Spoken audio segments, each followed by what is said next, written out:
am Heather Smith here at Natural Products Expo East 2010 in Boston, and I'm here today with Mikal Belicove, who was just part of our panel at the social media session on trends and tools for sales and marketing in the digital space. And welcome, Mikal. Welcome to the show into Boston. Thank you. Michael's with Entrepreneur Magazine, and we just wanted to capitalize on a few of the points from our session today. What do you think the main takeaway from the social media session and digital marketing for our industry, for healthy living, organic, and natural beauty products would be? Well, for every industry, first and foremost, it's don't enter the space until you have a business-aligned communication strategy. And if you have a strategy that dictates or outlines what your goals are and how you're going to meet those objectives using social media, then you're in a much better space than if you just enter it because isn't just, it's not a good enough reason. But for your industry in particular, I can only think of one other industry, that would be the outdoor retail industry, outdoor manufacturers, that have such a compelling story and such a compelling case that you can bring directly to the consumer. And natural foods, natural products industry, the organic space, is perfect for that. You can share so much with your audience about what drives and motivates the personalities that have started these companies inside of this space in a way that other industries really can't. So that's probably a big takeaway, is that identify what your story is and don't be afraid to share that with your consumer, because they want to know that. We live in this age of reality where people want to know what made you do what you did. And what are you going to do for me next? And people want to share that information. And this is their platform to get it out there. It's one of them for sure. One of them for sure. And you spoke a little bit about your spoke on the wheel concept, and perhaps how not only can our small new entrepreneurial brands, as well as the larger brands permeating our industry already that have grown up over the past 30 plus years, as well as those conventional markets and conventional companies launching natural lines. But how can both a small and a large company conceptualize this spoke on the wheel? So the spokes in the wheel model is really straightforward. I didn't invent it, but I probably codified it.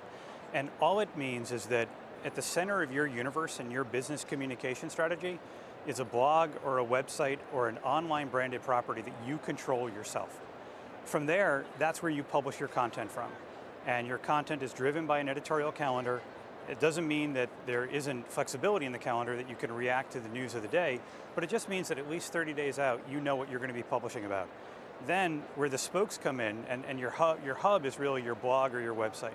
The spokes leading out to the wheel are your social media channels.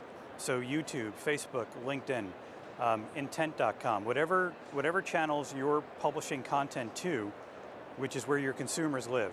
And then where the rubber meets the road in my spokes in the wheel model is where the consumer is then choosing to share that content with their followers and the people that they're connected to. And all of this is done to drive traffic back down the spoke, back into the hub. So you don't exist in a vacuum on Facebook, you don't exist in a vacuum on Twitter. You exist because you want to drive traffic back to your site.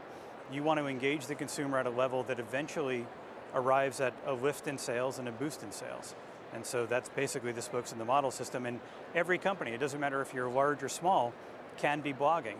And every company can have a strategy for this. And so I'm just a big advocate for that. Great, great. And so for your short time already here at Natural Products Expo East, what have you seen happening not only on the show floor or extra fabulous conversations you've had so far with some of our industry members, brands, entrepreneurs, as well as some retailers? Well, one of the big themes that is really rampant through this show, particularly this year, fall of 2010, is that the industry as a whole needs to come together and start advocating for what it believes in at the business level. It's one thing as an independent business owner to advocate that your brand is driven by a set of principles and values. It's another thing for an entire industry to stand up, be unified, and gain the critical voice that it needs in the political system, at the local level and at the national level, to enact the kind of change that I wouldn't say regulates consumers in this direction, but definitely lets consumers know that this isn't a bunch of wooey, hug the tree. This is real stuff, and the industry as a whole really needs to come together for that. The other sort of common theme that I see stretching throughout the whole show is people questioning whether or not they should be involved in social media, and what does it take to be successful with it. And what I always tell people is that it's not about the technology, it's about the message. don't let the technology slow you down. Just because you don't know how to use Facebook or you don't understand how to use Twitter from a technology standpoint doesn't mean that your marketing messages can't be permeated through those channels. It's not about the technology, it's always about the message. And don't forget everything you already know about PR and marketing. These are just new platforms for getting your message across, and you're actually getting your message across to consumers directly.